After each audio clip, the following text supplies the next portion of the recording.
প্রিয় শিক্ষার্থীরা, আজকের ক্লাসে তোমাদেরকে আলোচনা করব ভয়েস চেঞ্জ। ভয়েস চেঞ্জ এই টপিকটা তোমরা ক্লাস 6 থেকে পড়ে এসেছো, কিন্তু তারপরেও তোমরা ভুল করো। কেন ভুল করো? কারণ তোমরা শিখে এসেছো এভাবে যে প্রেজেন্ট ইনডেফিনিট টেন্সের যদি সেন্টেন্স থাকে তাহলে সেটাকে কিভাবে প্যাসিভ করব, প্রেজেন্ট কন্টিনিউয়াস থাকলে কিভাবে করব, এভাবে যে 12টা টেন্স, এই 12টা টেন্স দিয়ে তোমরা 12 ভাবে শিখেছো, এই জন্য তোমরা ভুল করে আসছো। কিন্তু আজকের লেকচারে আমি তোমাদেরকে দেখাবো মাত্র একটা জিনিস মাথায় রেখে তোমরা কিভাবে ভয়েসের সবগুলা টেন্সের এক্সাম্পল তুমি সলভ করতে পারবা। দেখো, ভয়েস সাধারণত কত ধরনের? দুই ধরনের, অ্যাক্টিভ প্যাসিভ। এটা তো আমরা সবাই জানি। অ্যাক্টিভ মানে কি? সক্রিয়। প্যাসিভ মানে কি? নিষ্ক্রিয়। আচ্ছা, এগুলো আমাদের না বুঝলেও চলবে আপাতত। তোমরা কোন সেন্টেন্সটা অ্যাক্টিভ আর কোন সেন্টেন্সটা প্যাসিভ এইটা বোঝাটা সবচেয়ে বেশি জরুরি। তোমরা যেটা সবচেয়ে বেশি যে ভুলটা করো সেটা হলো, তোমরা যদি সেন্টেন্সে বাই থাকে তাহলে তোমরা সেটাকে ধরে নাও প্যাসিভ, বাই না থাকলে ধরে নাও অ্যাক্টিভ। কিন্তু এটা কিন্তু সবচেয়ে বড় একটা ভুল। এই ভুল আজকের পর থেকে আর করা যাবে না। আজকের ক্লাসে তোমাদেরকে আমি এই জিনিসটাও শেখাবো যে বাই না থাকলেও কিন্তু একটা সেন্টেন্স প্যাসিভ হতে পারে, আবার বাই থাকলেও একটা সেন্টেন্স অ্যাক্টিভ হতে পারে। তো কোনটা অ্যাক্টিভ কোনটা প্যাসিভ এটা আইডেন্টিফাই করবা তোমরা আজকে থেকে ভার্বের দিকে তাকিয়ে। দেখো এই সেন্টেন্সটা দেখো, আই ইট রাইস। আই কি? সাবজেক্ট। ভার্ব কোনটা? ইট। রাইস কি? অবজেক্ট। তাহলে দেখো, ভার্ব কি? ইট, খাওয়া। এই খাওয়ার কাজটা কে করছে? সাবজেক্ট করছে, আই করছে। যদি দেখো সাবজেক্ট নিজে ভার্বের কাজটা করতে পারে তখন সেটা অ্যাক্টিভ, আর যদি নিজে করতে না পারে তাহলে সেটা প্যাসিভ। যেমন এই সেন্টেন্সটা দেখো, এখানে সাবজেক্ট হচ্ছে প্রমিস, ভার্ব কি? Should be kept. প্রমিস রাখা উচিত। তাহলে এই যে প্রমিস, ও কি নিজে নিজেকে রাখতে পারবে? নিজে তো নিজেকে রাখতে পারবে না। প্রমিস কে কে রাখে? আমরা রাখি। তার মানে এই যে সাবজেক্ট, এই প্রমিস, ও কিন্তু নিজে কাজটা করতে পারে না। তার মানে এই সেন্টেন্সটা কিন্তু অ্যাক্টিভ না, এটা কিন্তু প্যাসিভ। দেখেছো, এই সেন্টেন্সে কিন্তু তোমাদের বাই নাই। দেখো, তো বাই না থাকলে তোমরা ভেবে বসো না যে এটা কিন্তু অ্যাক্টিভ সেন্টেন্স, মোটেই না, এটা একটা প্যাসিভ সেন্টেন্স। আচ্ছা, এবার এই সেন্টেন্সটা দেখো, শি ডাজ দ্য ওয়ার্ক। এখানে সাবজেক্ট কি? শি। ভার্ব কি? Does. She does the work. এই ভার্বটার দিকে তাকাও। এখানে যে সাবজেক্ট, ও কি নিজে ভার্বের কাজটা করতে পারছে নাকি পারছে না? ও কিন্তু নিজে কাজটা করতে পারছে। যদি নিজে করতে পারে তাহলে এটা অ্যাক্টিভ। এবার এই সেন্টেন্সটাতে আসো, the mouse was caught by the cat. দেখো, এখানে কি আছে? Subject the mouse. ভার্ব কি? ওয়াজ কট। ইঁদুরটি ধরা পড়েছে। ইঁদুর তো নিজে নিজেকে ধরেনি, তাই না? ইঁদুরটি ধরা ধরা পড়েছে কার দ্বারা? বিড়ালের দ্বারা। তার মানে এই যে সাবজেক্ট, ও কিন্তু নিজে ভার্বের কাজটা করতে পারেনি। তার মানে এই সেন্টেন্সটা হয়ে যাবে প্যাসিভ। বুঝতে পেরেছো? তার মানে অ্যাক্টিভ প্যাসিভ আইডেন্টিফাই করবা তোমরা ভার্বের দিকে তাকিয়ে। ভার্বের কাজটা যদি সাবজেক্ট নিজে করতে পারে তাহলে অ্যাক্টিভ, যদি নিজে না করতে পারে তাহলে সেটা প্যাসিভ। এবার আমরা শিখে যাব ওই যে একটা টেকনিক বললাম, একটা টেকনিক দিয়ে কিভাবে অ্যাক্টিভ সেন্টেন্সকে তুমি প্যাসিভ করতে পারবা। আচ্ছা, চলে যাচ্ছি আমরা সেই টেকনিকে।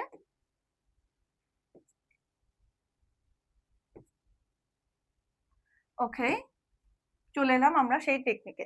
আচ্ছা, টেকনিকটা কি? দেখো, প্রথমে তুমি দেখবা যে অ্যাক্টিভের যে সেন্টেন্সটা সেটাতে ভার্ব আছে কয়টা। সেটাতে ভার্ব যা থাকবে তুমি প্যাসিভ করার সময় তার চেয়ে একটা ভার্ব বেশি নিয়ে আসবা। যেমন ধরো, অ্যাক্টিভে ভার্ব আছে একটা, তাহলে প্যাসিভ করার সময় কটা নিয়ে আসবা? দুইটা। অ্যাক্টিভে ভার্ব আছে দুইটা, প্যাসিভে নিয়ে আসবা তিনটা। অ্যাক্টিভে তিনটা থাকলে প্যাসিভে নিয়ে আসবা চারটা। আচ্ছা, এর বেশি ভার্ব আর থাকবে না, এই হাইয়েস্ট তিনটা থাকবে। ওকে, এই যে অ্যাক্টিভে যে কয়টি ভার্ব থাকবে প্যাসিভে তার চেয়ে একটা ভার্ব বেশি আসবে। তাহলে এই যে বেশি ভার্বটা, এই ভার্বটা কি হবে? দেখো, এই বেশি ভার্বটা হবে সবসময় বি ভার্ব। আমরা একটা বি ভার্ব নিয়ে আসবো এই যে বেশি ভার্ব আনার জন্য। ওকে, এবার বি ভার্বটা ভালোভাবে তুমি বুঝো। বি ভার্ব বলতে কি বোঝায়?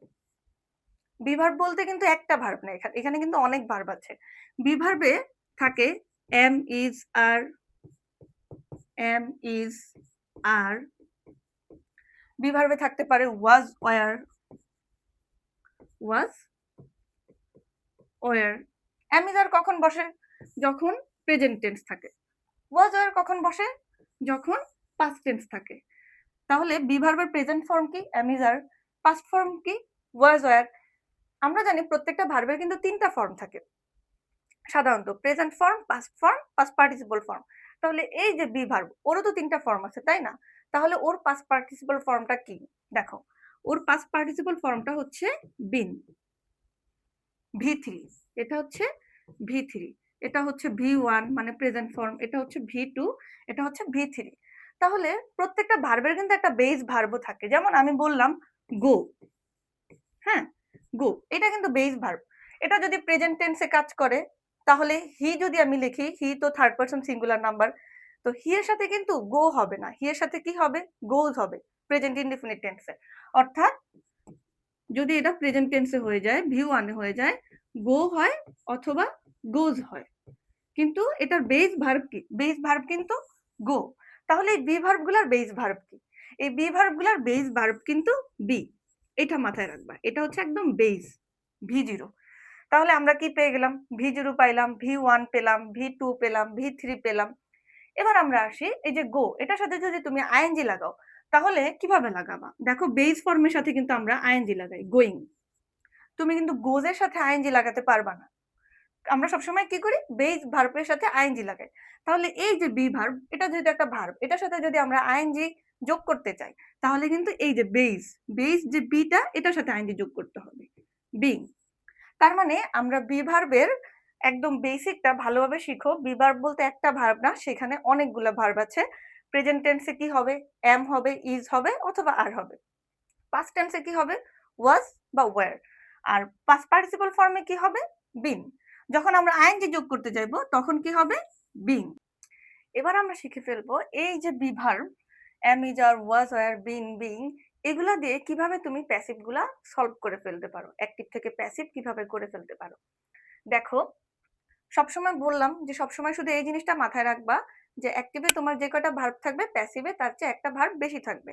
আর বাকি যা জিনিস সেগুলো তো আমরা আগে থেকেই জানি। যেমন অ্যাক্টিভের সাবজেক্ট প্যাসিভে হয়ে যাবে অবজেক্ট, বা প্যাসিভের সাবজেক্ট অ্যাক্টিভে হয়ে যাবে অবজেক্ট। দেখো, যেমন এই সেন্টেন্সটা দেখো, আই ইট রাইস। এখানে সাবজেক্টকে আই, ভার্বকে ইট, অবজেক্টকে রাইস। তাহলে আমাদের প্রথম কাজ কি? এই যে রাইস অবজেক্টটা, এটা প্যাসিভ করার সময় হয়ে যাবে সাবজেক্ট, রাইস। এবার দেখো, বলেছে না যে ভার্ব আমাদের অ্যাক্টিভে যা থাকবে, প্যাসিভে তার চেয়ে একটা ভার্ব বেশি আসবে। তাহলে দেখো, এটা তো আমরা সাবজেক্ট দিয়ে দিলাম, সাবজেক্টের পরে কি আসে? ভার্ব। তাহলে এখানে ভার্ব আছে কয়টা? ইট, একটা। তাহলে প্যাসিভ করার সময় আমাদের ভার্ব লাগবে দুইটা। দেখো, এটা কোন টেন্সে আছে? এই ইটটা। দেখো, এটা কিন্তু প্রেজেন্ট টেন্সে আছে। কেন? যদি পাস্ট টেন্স হতো তাহলে তো অ্যাড থাকতো, তাই না? যদি পাস্ট পার্টিসিপল ফর্মে থাকতো ইটটা, তাহলে কিন্তু ইটেন থাকতো। যেহেতু এটা ইট আছে, সেহেতু এটা প্রেজেন্ট ইনডিফিনিট টেন্সে আছে বা প্রেজেন্ট টেন্সে আছে। তাহলে দেখো, প্রেজেন্ট টেন্সে ভি1 এ কি কি হয়? এম, ইজ, আর। তাহলে দেখো, রাইসের সাথে কি হবে? রাইসের সাথে তো আর এম বা আর এগুলা হবে না। রাইসের সাথে কি হবে? ইজ। আর ইট, এটাকে পাস্ট পার্টিসিপল ফর্ম করে ফেলবো, এটা তো আমরা সবাই জানি, রাইস ইজ ইটেন। এবার আমি দিয়ে ফেললাম বাই, বাই লিখে এই যে আমাদের সাবজেক্ট আই, এটা হয়ে যাবে অবজেক্ট, বাই মি। বুঝতে পেরেছো? আরেকটা সলভ করে ফেলি। দেখো, এই সেন্টেন্সটা, এটা কি আছে? অ্যাক্টিভ নাকি passive? I do the work, আমি কাজটি করি, কাজটা তো আমি নিজেই করছি, তাই না? সেহেতু এটা অ্যাক্টিভ সেন্টেন্সে আছে। ওকে, এটাকে আমরা এবার করে ফেলবো প্যাসিভ। তাহলে সাবজেক্ট কি? আই, ভার্ব কি? ডু, দ্য ওয়ার্ক এটা হচ্ছে অবজেক্ট। তাহলে আমাদের প্রথম কাজ কি? এই অবজেক্ট, এটা হয়ে যাবে সাবজেক্ট। প্রথমে আমরা নিয়ে আসলাম the work, the work, subject নিয়ে আসছি। এবার আমাদের কাজ কি? ভার্ব নিয়ে আসবো। ভার্ব এখানে কয়টা আছে? একটা আছে। তাহলে আমাদের ভার্ব কয়টা লাগবে? দুটো লাগবে। যেহেতু ডু, এটা কোন টেন্সে আছে? প্রেজেন্ট টেন্সে আছে। যদি পাস্ট টেন্স হতো তাহলে কিন্তু ডিড থাকতো। তাহলে যেহেতু প্রেজেন্ট টেন্স মানে ভি1, তাই আমরা এই যে এম, ইজ, আর, এখান থেকে যে কোনো একটা ভার্ব নিয়ে আসো। তাহলে দ্য ওয়ার্ক, এটা তো থার্ড পারসন সিঙ্গুলার, সেহেতু এটার সাথে ইজ, দ্য ওয়ার্ক ইজ। এবার আমরা করব the work is do। এই যে do ভার্ব, এটার পাস্ট পার্টিসিপল ফর্ম কি? do, did, done। তাহলে the work is done। এবার লেখো বাই, সাবজেক্ট কি? আই, আইটা হয়ে যাবে মি, বাই মি। এগুলো তো আমরা সবাই জানি যে সাবজেক্ট হয়ে যায় অবজেক্ট, অবজেক্ট হয়ে যায় সাবজেক্ট। এইজন্য এগুলো আমি তেমন একটা বুঝি নাই। এবার আমরা চলে আসি পরের কিছু এক্সাম্পল করি, এক্সারসাইজ করি। দেখো, এখানে দেখো, আমি তো আগেই বলেছি যে তোমরা টেন্স ভয়েস শিখে এসেছো কিভাবে? টেন্স দিয়ে। 12টা টেন্সের জন্য 12টা নিয়ম শিখেছো ভয়েস করার জন্য। তো আমরা এগুলা সব বাদ দিয়ে দিব, আজকে শুধুমাত্র একটা টেকনিক দিয়ে ভয়েসটা করে ফেলবো। একটা টেকনিক কি? ওই যে এক্সট্রা একটা ভার্ব নিয়ে আসবা। তো এই যে 12টা টেন্স, এই 12টা টেন্স থেকে আমি কিছু লাইন তুলে দিলাম। এই লাইনগুলো দিয়ে আমি তোমাদেরকে দেখাবো যে কিভাবে তুমি ভয়েসটা সলভ করে ফেলতে পারো মাত্র ওই একটা টেকনিক দিয়ে। কোনো টেন্স বোঝা লাগবে না। ওকে, চলে আসি আমরা প্রথমে। দেখো, কোনটা করব? এটা করি। Hmm, he is reading a book. He subject, তারপরে বুক এটা হলো অবজেক্ট, ইজ রিডিং এটা হলো ভার্ব। তো আমরা কি জানি ভার্ব এখানে আছে কয়টা? দুইটা, আমাদের লাগবে কয়টা? তিনটা। তো এখানে এই বুক এটাকে আমরা প্রথমে নিয়ে ফেলি subject, a book is reading. দেখো, এই রিডটা তো পাস্ট পার্টিসিপল ফর্ম হয়ে যাবে, তাই না? রিড রিড রিড, ওর তো পাস্ট পার্টিসিপল ফর্ম, তিনটা ফর্ম সেমই। তাহলে এই যে আইএনজি রিডের সাথে এই আইএনজিটা আমরা কি করব? দেখো, আইএনজিটা তুমি ওই যে বিভার্ব বি এর সাথে, বিভার্বের সাথে আইএনজি নিয়ে আসবা। তাহলে কি হবে? বিং। বললাম না ওই যে বেস ফর্মের সাথে আইএনজি হয়। তাহলে তুমি এক্সট্রা যে ভার্বটা আনবা সেটা নিয়ে আসবা বিং। কেন নিয়ে আসবা? যখন তুমি দেখবা যে তোমার ভার্বের সাথে আইএনজি আছে, তখন তুমি এক্সট্রা ভার্ব হিসাবে বিংটাকে নিয়ে আসবা। তাহলেই তো আমাদের তিনটা ভার্ব হয়ে যাবে। দেখো, a book R A book is being, তারপরে রিড এর পাস্ট পার্টিসিপল ফর্ম রিড, তারপরে বাই, বাই কি হবে? এই যে সাবজেক্ট হিটা হয়ে যাবে হিম। দেখো, a book is being read by him. ওই যে বললাম না বি ভার্বের যে কয়েকটা ফর্ম আছে, অ্যামিজার, ওয়াজ, ওয়ার, বিন, বিং, তারপরে বি ভার্বের বেস ফর্ম হচ্ছে বি। এইগুলা জানলে তুমি সমস্ত যে অ্যাক্টিভ থেকে প্যাসিভ সবগুলা সলভ করতে পারবা। এবার আমরা চলে আসি আরেকটা উদাহরণে। হি বট আ কার। তাহলে এই বট এটা কি আছে? ভি2 তে আছে। তাহলে আমরা কোন বিভার্বের কোনটা নিব? ওয়াজ ওয়্যার নিব। তাহলে প্রথমে নিয়ে আসি আ কার, এটা অবজেক্টটাকে সাবজেক্ট করে ফেললাম। যেহেতু সাবজেক্ট আনলাম, এরপরে আমাদের কি লাগবে? ভার্ব লাগবে। এখানে ভার্ব আছে একটা, আমাদের ভার্ব নিয়ে আসতে হবে দুইটা। তাহলে কোনটা নিয়ে আসলাম? ওয়াজ নিয়ে আসলাম। কেন ওয়াজ আনলাম? এই যে বট এটা পাস্ট টেন্সে আছে, এই জন্য আমরা ওয়াজ আনলাম বিভার্ব হিসাবে। এবার এই বট এটার পাস্ট পার্টিসিপল ফর্ম কি? পাস্ট পার্টিসিপল ফর্মও বট।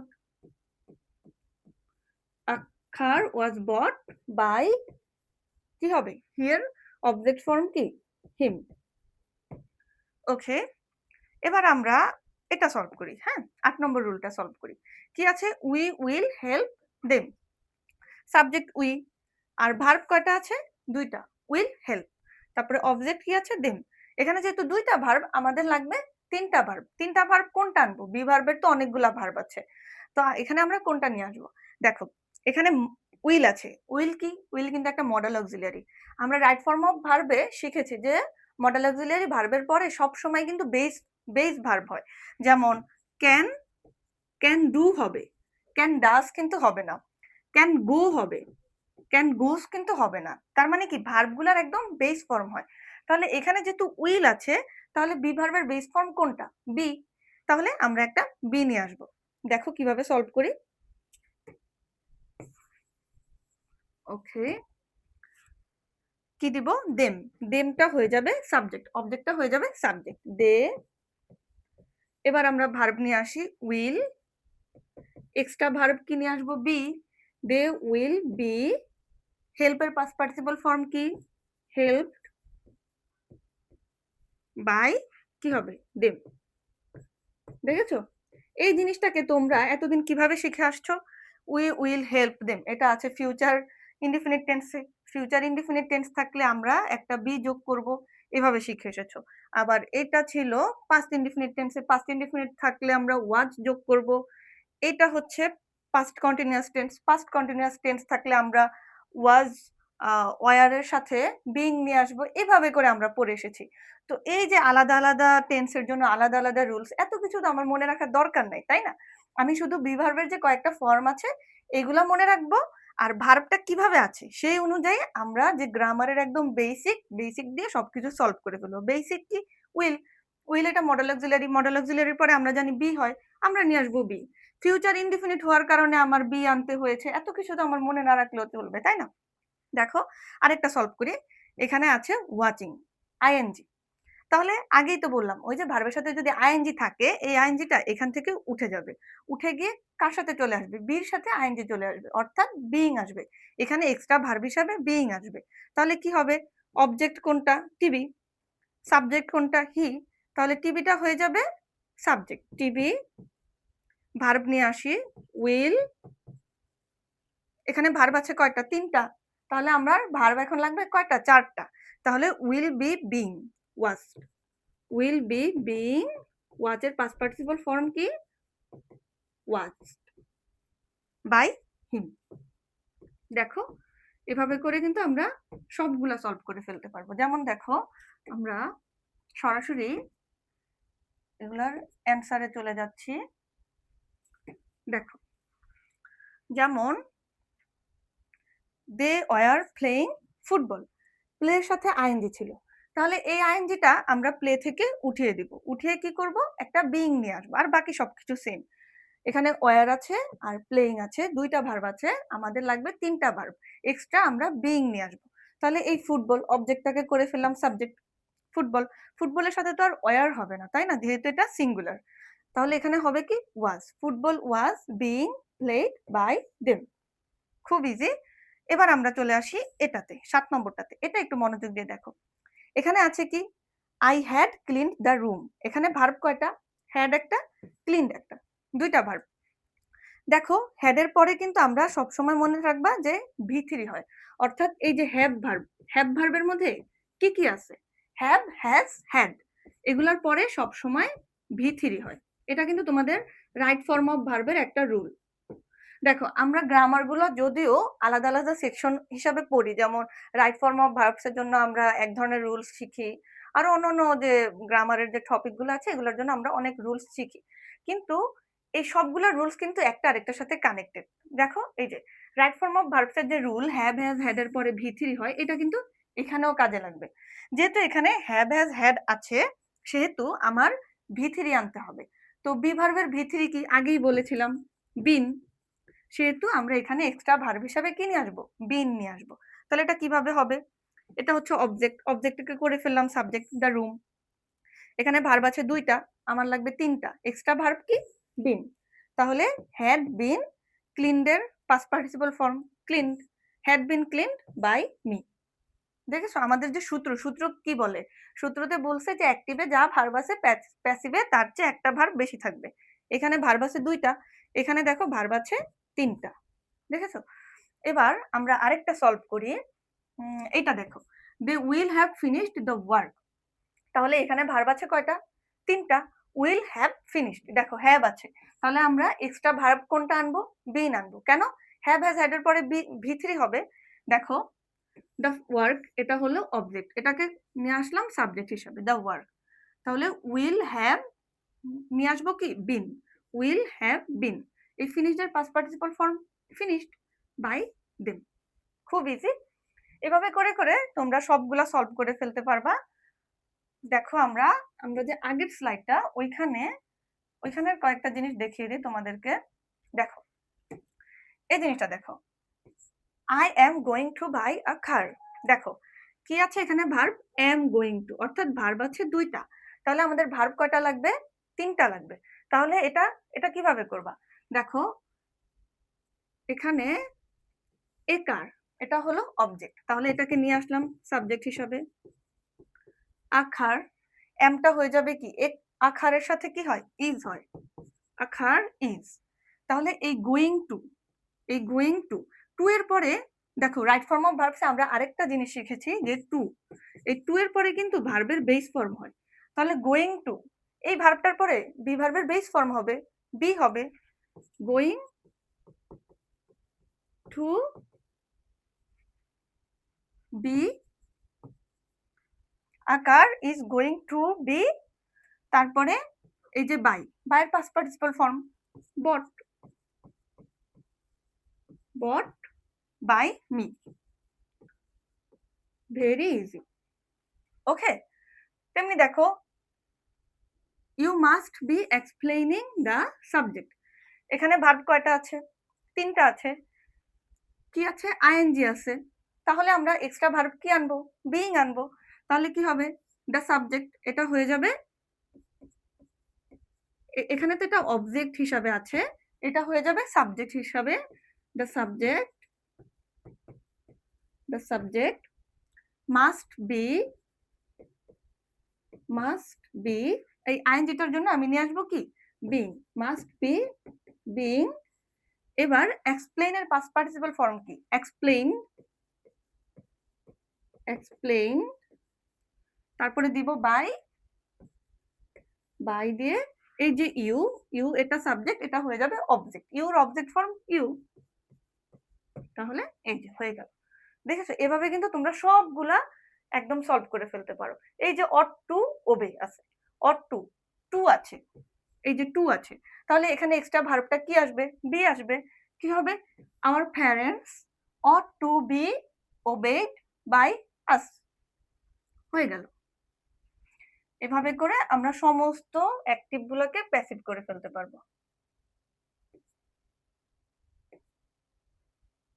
এবার আমরা চলে আসবো ইম্পারেটিভ সেন্টেন্সের প্যাসিভ। দেখো, ইম্পারেটিভ হোক, ইন্টারোগেটিভ হোক, যাই থাকুক না কেন, তোমরা ওই সূত্রটা একদম মাথায় গেঁথে রাখবে যে অ্যাক্টিভে যে কটা ভার্ব থাকবে, প্যাসিভে তার চেয়ে একটা ভার্ব বেশি থাকবে। এখন ইম্পারেটিভ সেন্টেন্স কোনগুলা? দেখো, ইম্পারেটিভ সেন্টেন্স হলো আদেশ, অনুরোধ, নিষেধ বা অর্ডার, এই টাইপের যে সেন্টেন্স গুলা থাকে এগুলাই হচ্ছে ইম্পারেটিভ সেন্টেন্স। যেমন বললাম do the sum, do the sum, অঙ্কটি করো, এটা একটা অর্ডার হতে পারে। অঙ্কটি করো, এটা আমি কাকে বলেছি? ইউ, মানে আমার সামনে যে আছে তাকেই তো বলেছি। যেমন তুমি কি কখনো বলো যে ইউ কাম হেয়ার? এরকম তো আমরা বলি না, আমরা জাস্ট কি বলি? Come here. তো এখানে যে ইউ, ইউটা কিন্তু উজ্জ অবস্থায় থাকে। কাম হেয়ার বলতে তুমি কাকে বুঝাও? ইউকেই তো বুঝাও, তোমার সামনে যে থাকে ইউ, তাকেই তো বুঝাও, কিন্তু তুমি ইউটা মেনশন করো না, ইউটা কি উজ্জ অবস্থায় থাকে। এই এই সেন্টেন্স গুলাই হচ্ছে ইম্পারেটিভ সেন্টেন্স, যেগুলা ভার্ব দিয়ে শুরু হয়, সাবজেক্ট ইউটা উজ্জ অবস্থায় থাকে। আমরা জানি যে অ্যাক্টিভ থেকে প্যাসিভ করার সময় সাবজেক্ট হয়ে যায় অবজেক্ট। তাহলে এই সেন্টেন্স গুলাতে, এগুলাতে তো সাবজেক্টই নাই, তাহলে আমি কিভাবে এগুলা সলভ করব? দেখো, এগুলার জন্য, যেহেতু এগুলাতে সাবজেক্ট নাই, এগুলার জন্য তুমি প্রথমে নিয়ে আসবা একটা লেট।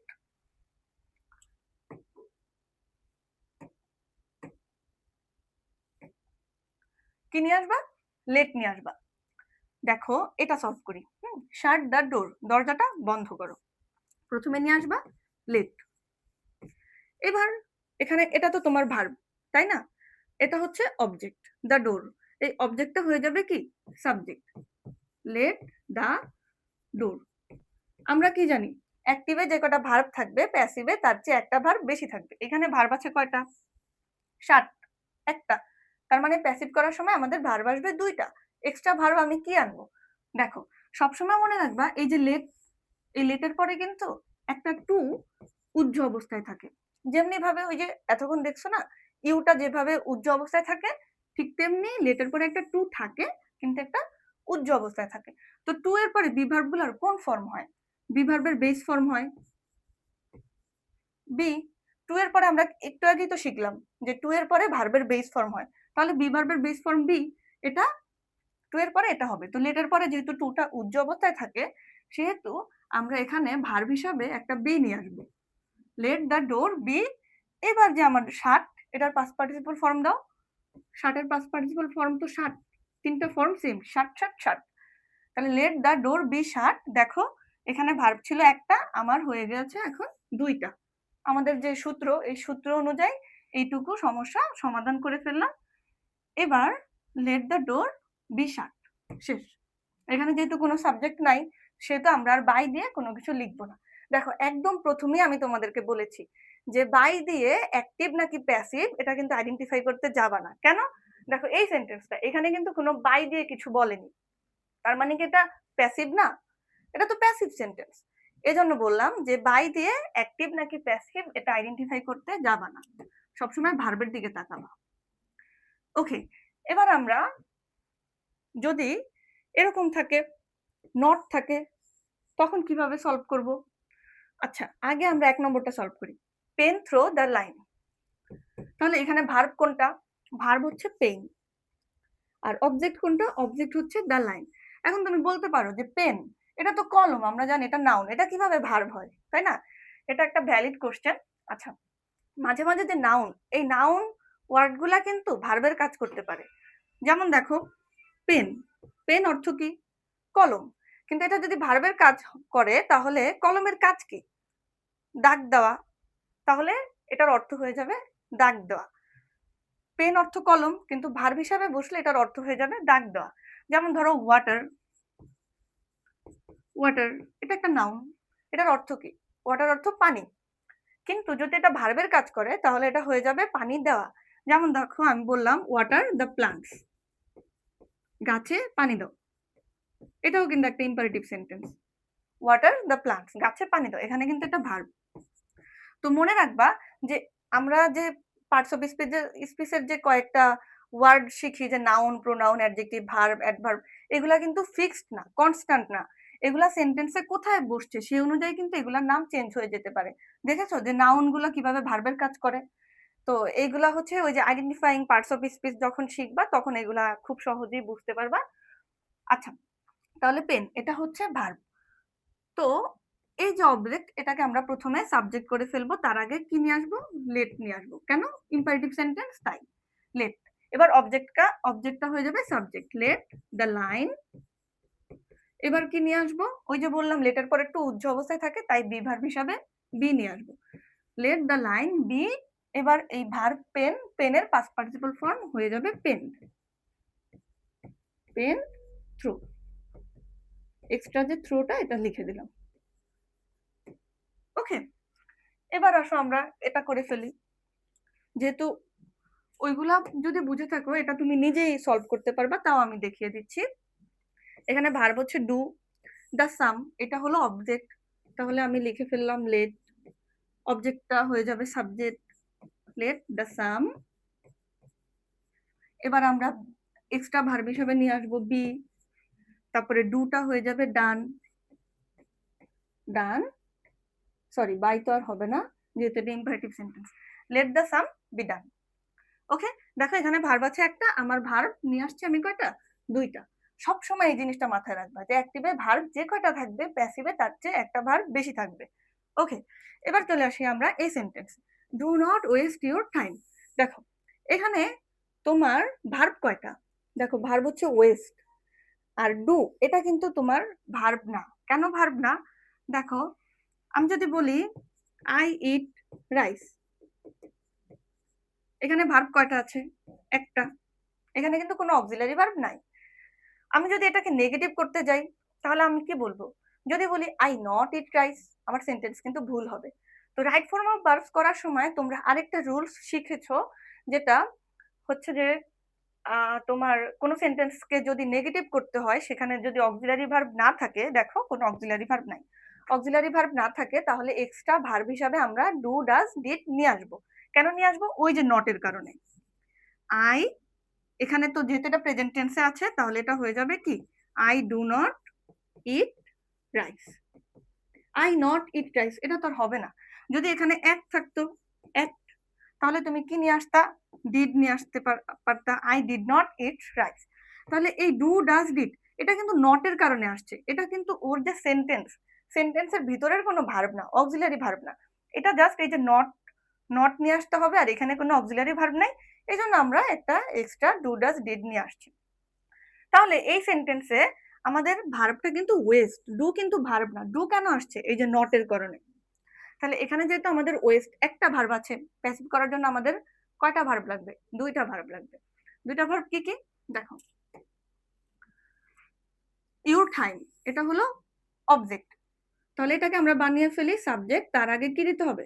লেট, তার আগে দিতে হবে লেট, তারপরে দিয়ে দিলাম অবজেক্টটা সাবজেক্ট হিসাবে, লেট ইউর টাইম।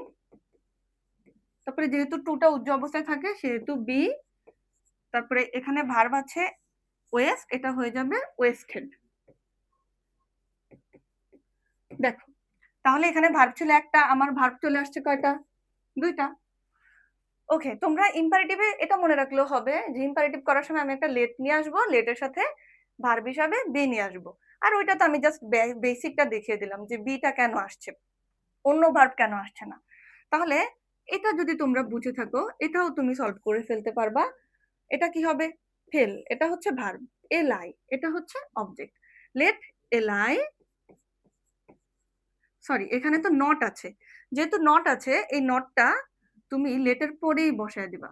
এই যে এই সেন্টেন্সও এখানেও নট ছিল, এই নটটা তুমি লেটের পরেই বসিয়ে দিবা। লেট নট, লেট নট আলাই, আলাই বি টোল্ড। ওকে, এবার চলে আসি আমরা এটাতে। এটা কিভাবে করবা? লেট তো এখানে আছেই, তাহলে কি করবা? লেট যেহেতু আছেই আমরা লেট বসায় দেব, কোনো সমস্যা নাই। লেট, সবকিছু same. Let the work, let the work, তারপরে একটা বি নিয়ে আসবো, বি, তারপরে এই ডুটা হয়ে যাবে কি পাস্ট পার্টিসিপল ফর্মে ডান। এখানে দেখো সাবজেক্ট কিন্তু আছে, এই বাক্যে কিন্তু সাবজেক্ট আছে, কোনটা? দা বয়। তাহলে বাই দিয়ে আমরা দা বয়টা দিয়ে ফেলবো, বাই দা বয়। তাহলে তুমি এভাবে মনে রাখতে পারো যে লেট দিয়ে যদি শুরু হয় তাহলে সেই ক্ষেত্রে বাই দিয়ে আমরা এই যে লেটের পরে যা আছে সেটা বাই দিয়ে বসিয়ে দেব, তাহলেই হয়ে যাবে। এবার এটা দেখো, এটা একটু ভিন্ন রকম। এটা দেখো এটা কিভাবে হবে। আগের মতো সবকিছু লেট নিয়ে আসলাম, এই যে নেভার, এই নেভারটা তুমি চাইলে লেটের পরে রাখতে পারো, লেট নেভার। এবার অবজেক্টটা সাবজেক্ট করে ফেলবো, লেট নেভার আলাই, আলাই, তারপরে ওই যে কি আনবো ভার্ব বি, তারপরে টেলের পাস্ট পার্টিসিপল ফর্ম টোল্ড। এভাবে করলেও হবে, অথবা তুমি এভাবে করলেও হবে, লেট,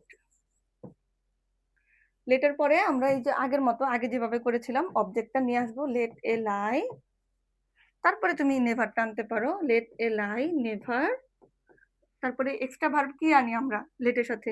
বি আনি, বি টোল্ড।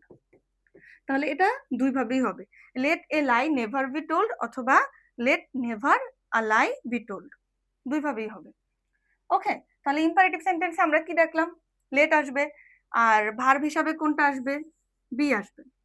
এবার দেখো তোমাদেরকে আরেকটা জিনিস দেখাই। তোমরা অনেকে মনে করো যে এই যে ভার্ব, এই ভার্বের পরে যা আছে এটাই অবজেক্ট, তোমরা অনেকে মনে করো, আসলে কিন্তু এরকম না। যেমন আমি যদি বলি she looks sweet, she looks sweet, তাহলে তোমাদেরকে যদি বলি এই বাক্যে অবজেক্ট কোনটা, তোমরা বেশিরভাগই এই ভুলটা করবা যে লুকস এটা তো ভার্ব, ভার্বের পরে সুইট আছে তার মানে সুইট এটা অবজেক্ট, কিন্তু না, এটা কিন্তু অবজেক্ট না। অবজেক্ট কোনটা এটা আইডেন্টিফাই করতে হবে, তুমি ভার্বের দিকে তাকাবা। ভার্ব, ভার্বকে প্রশ্ন করবা কি বা কাকে দ্বারা প্রশ্ন করবা। কি দ্বারা যদি প্রশ্ন করলে তুমি যে উত্তরটা পাবা সেটা একটা ব্যক্তি হবে, সরি বস্তু হবে। আর যদি কাকে দ্বারা প্রশ্ন করো তাহলে তুমি কি পাবা? একটা ব্যক্তি পাবা।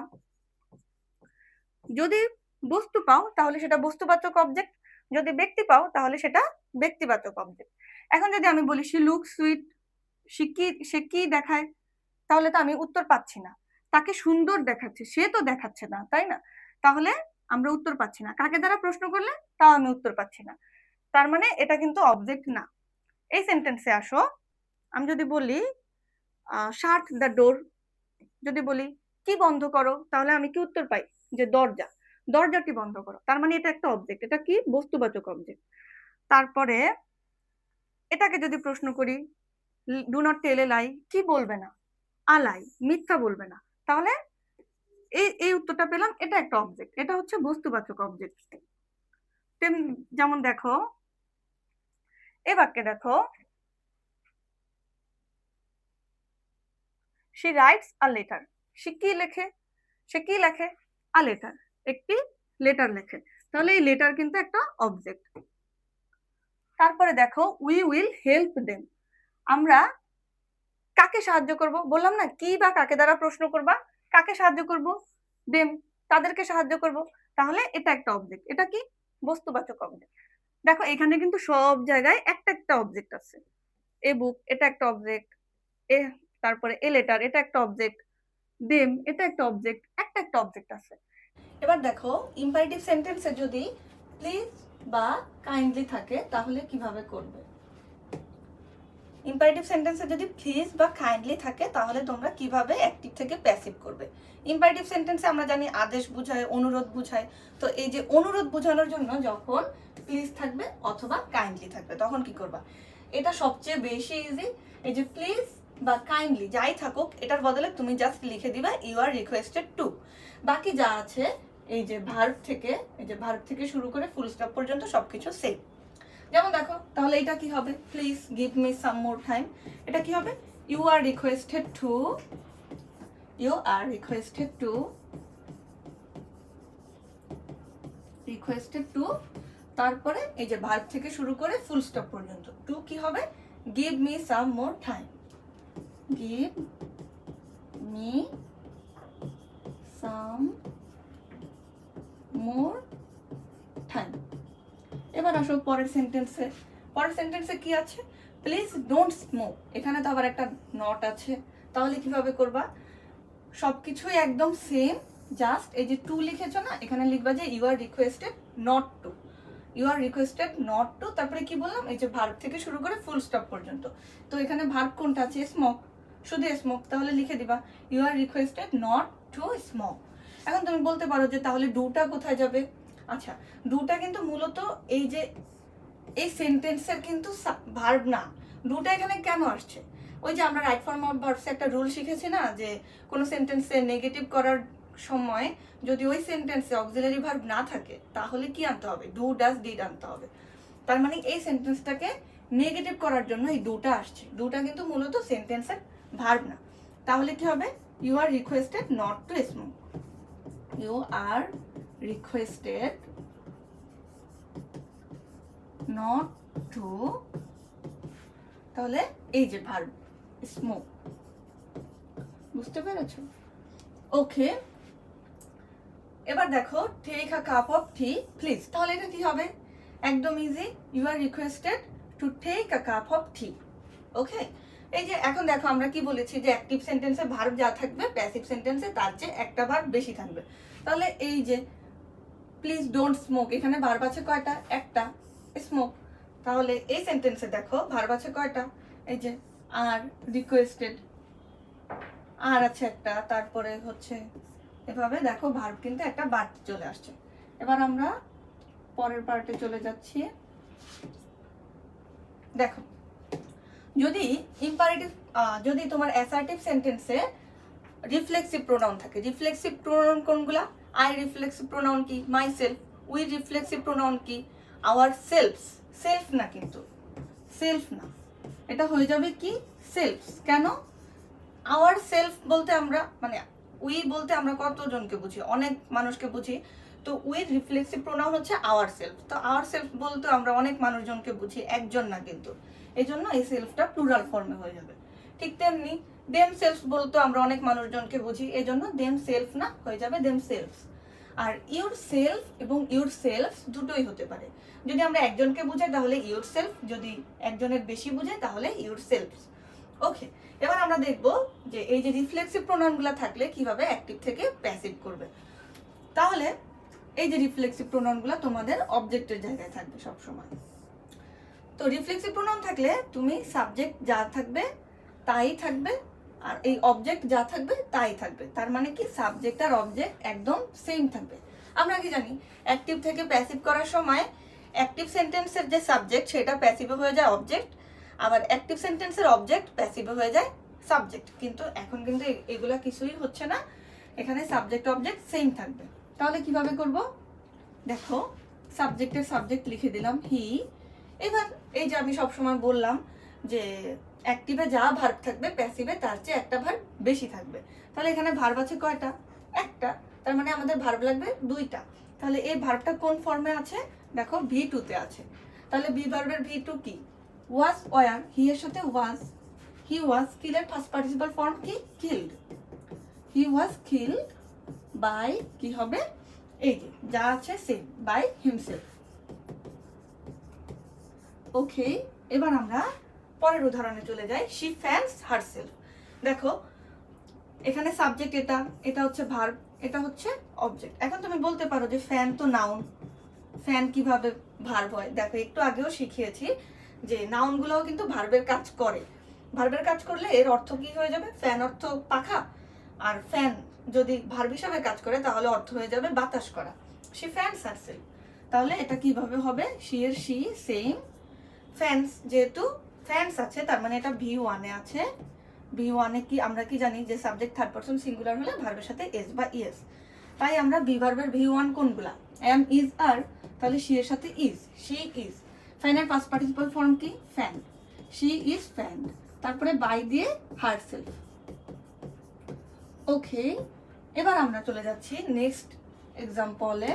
দেখো দ্য ওল্ড ম্যান, এটা হচ্ছে সাবজেক্ট, এটা হলো ভার্ব, এটা হলো অবজেক্ট।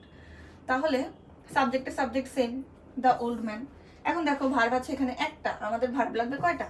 দুইটা। তাহলে হার্ট, এটা কোন কোন ফর্মে আছে? হার্ট, হার্টের কিন্তু তিনটা ফর্ম সেম, V1 এও হার্ট, V2 তেও হার্ট, V3 তেও হার্ট। তাহলে এখানে হার্টটা কোন ফর্মে আছে? V1 এ নাকি V2 তে নাকি V3 তে? দেখো একটু আগে আমরা এই এক্সাম্পলে দেখেছি যে V1 এ থাকলে কিন্তু তার সাথে একটা এস বা ইএস থাকে যদি সাবজেক্টটা থার্ড পারসন সিঙ্গুলার হয়। দেখো দ্য ওল্ড ম্যান, এটা কিন্তু থার্ড পারসন, তার উপরে আবার সিঙ্গুলার, তার মানে এখানে হার্টস হতো যদি এটা প্রেজেন্ট টেন্সে থাকতো। আর যদি এটা পাস্ট পার্টিসিপল ফর্মে থাকতো তাহলে কিন্তু এর আগে একটা হ্যাভ ভার্ব থাকতো। দেখো একটু আগে আমি শিখিয়েছিলাম যে হ্যাভ ভার্বের পরে, হ্যাভ ভার্ব বলতে কি কি বোঝায়? হ্যাভ, হ্যাজ, হ্যাড, এগুলোর পরে কি হয়? V3 হয়। কখন? এটা হচ্ছে অ্যাক্টিভ সেন্টেন্সে, কিন্তু প্যাসিভে না। হ্যাভ, হ্যাজ, হ্যাড এর পরে V3 হয় অ্যাক্টিভ সেন্টেন্সে। তাহলে যদি এটা V3 অবস্থায় থাকতো তাহলে কিন্তু এর আগে একটা হ্যাভ, হ্যাজ, হ্যাড থাকতো। যেহেতু কিছু নাই সেহেতু এটা কি V2 তে, V2 তে আছে।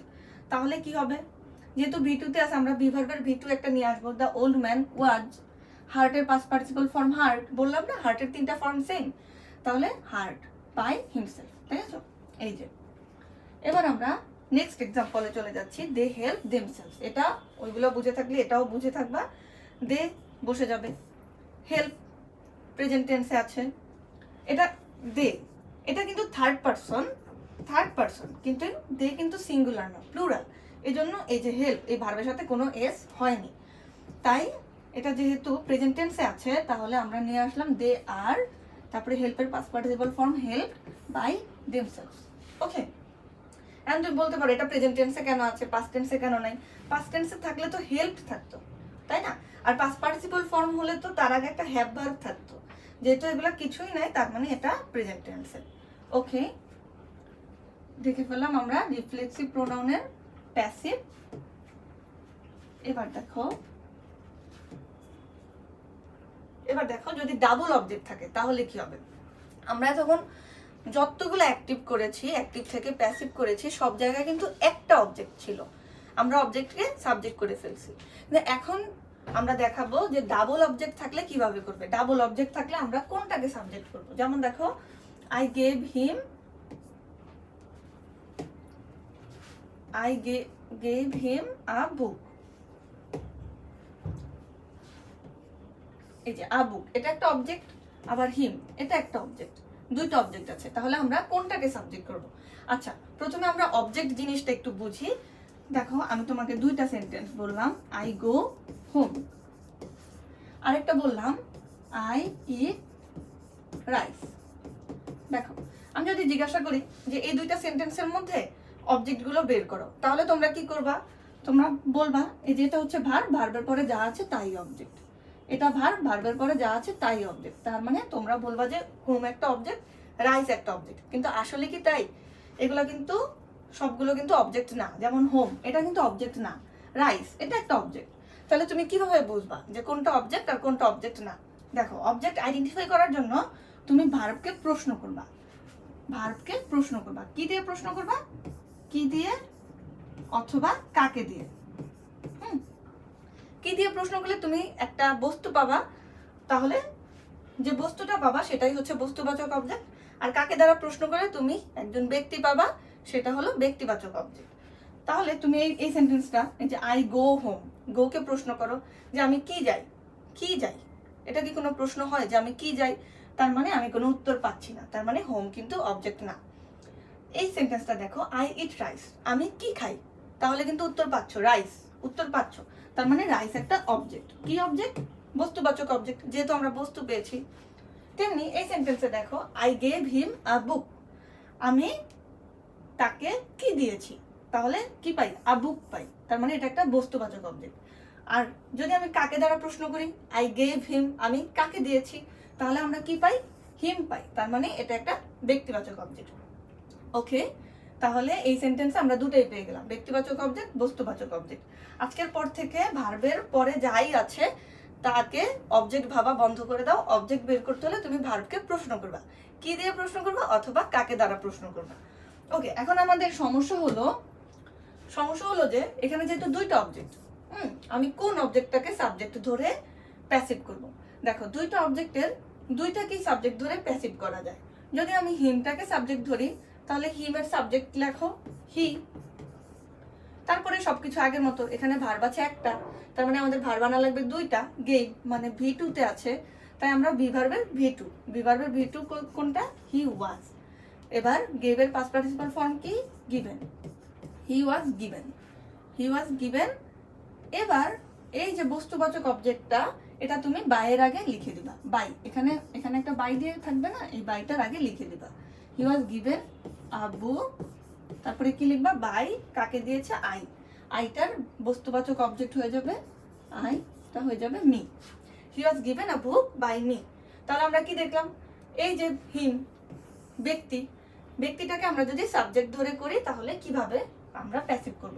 এবার আমরা দেখব যে বস্তুবাচক অবজেক্টটাকে আমরা যদি সাবজেক্ট ধরি, তাহলে কিভাবে প্যাসিভ করব। যেমন দেখো, আমি তাহলে এ বুক, এটাকে সাবজেক্ট করে ফেললাম, সবকিছু আগের মতো, ওয়াজ গিভেন।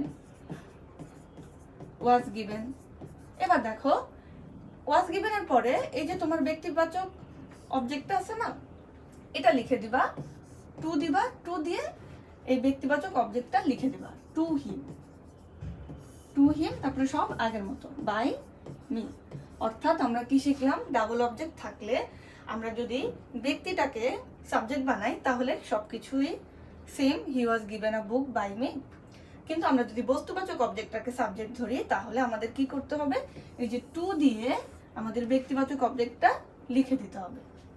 এগুলা একটু দেখতে একটু কঠিন মনে হলেও করার সময় খুবই ইজি। তোমরা যদি এটা মনে রাখতে না পারো, এই যে দ্বিতীয়টা, তাহলে এটা মনে রাখো, এটার মধ্যে তো টু দিয়ে কোনো কিছু লেখার ঝামেলা নাই। এবার দেখো পরের উদাহরণটা, দ্য টিচার, এটা হলো সাবজেক্ট, হ্যাঁ, আর টিচেস এটা হলো ভার্ব। কোন টেন্সে আছে? V1 এ আছে। টিচেস, যেহেতু এস যোগ হয়েছে, V1 এ আছে, তাহলে এখানে অবজেক্ট কয়টা? দুইটা, এই যে আস একটা, ইংলিশ একটা। যদি তুমি প্রশ্ন করো যে টিচার কি পড়ায়, তাহলে কি পাচ্ছ? ইংলিশ পড়ায়, বস্তুবাচক অবজেক্ট। কাকে পড়ায়? আমাদেরকে পড়ায়, এটা হচ্ছে ব্যক্তিবাচক অবজেক্ট। তাহলে এই যে বললাম, ব্যক্তিবাচক অবজেক্টটাকে তুমি যদি সাবজেক্ট ধরো, তাহলে কিন্তু কোনো ঝামেলা নেই। তাহলে আসটাকে আমি করে ফেললাম উই, সাবজেক্ট বানিয়ে ফেললাম উই। তারপরে এটা যেহেতু V1 এ আছে, বি ভার্বের V1 গুলা কি কি? এম, ইজ, আর। উইর সাথে কি হবে? Are. We are. Teacher past participle form কি? Taught, we are taught. কি পড়ানো হয়? English, we are taught English. তারপরে এই যে বাই লিখে সাবজেক্ট, বাই দ্য টিচার। তাহলে যদি আমরা বস্তুটাকে সাবজেক্ট বানাই, তাহলে কি হবে? ইংলিশের সাথে অক্সিলারি ভার্ব কি হবে? ইজ হবে। ইংলিশ ইজ টট, তারপরে একটা টু আনবা, টু দিয়ে এই যে ব্যক্তিবাচক অবজেক্টটা লিখে দিবে, English is taught to us by the teacher. Okay, যেমন দেখো আরেকটা উদাহরণ আমি তোমাদেরকে দেখাই, the cow gives us milk. সাধারণত ডাবল অবজেক্টের ক্ষেত্রে এই তিনটা উদাহরণই বেশি কমন, এই তিনটা উদাহরণই সব জায়গায় আসে, গিভস আস মিল্ক। তাহলে এটা কি হবে? এখানেও দুইটা অবজেক্ট, আস একটা, মিল্ক একটা। আসটাকে যদি তুমি ধরো, তাহলে কি হবে? উই, গিভস আছে, তার মানে V1 এ আছে, তার মানে বি ভার্বের V1 কি? We are given we are given কি milk, we are given milk by the cow. আর যদি তুমি মিল্কটাকে সাবজেক্ট ধরো তাহলে কি হবে মিল্ক, মিল্কের সাথে V1 এ যেহেতু গিভস এটা V1 এ আছে, V1 এ বিভার্ব কি হবে মিল্ক ইজ, গিভের past participle form milk is given, তারপরে এই যে টু আস, টু লিখে আসটা লিখে দেবা, টু আস বাই দ্য খাও। ওকে, এই তিনটা উদাহরণে বেশিরভাগ ক্ষেত্রে আসে। যেহেতু এই তিনটা উদাহরণই আসে বেশিরভাগ ক্ষেত্রে, ভুল হওয়ার একদমই কোনো কারণ নেই যদি তোমরা ভালো মতো বুঝে থাকো।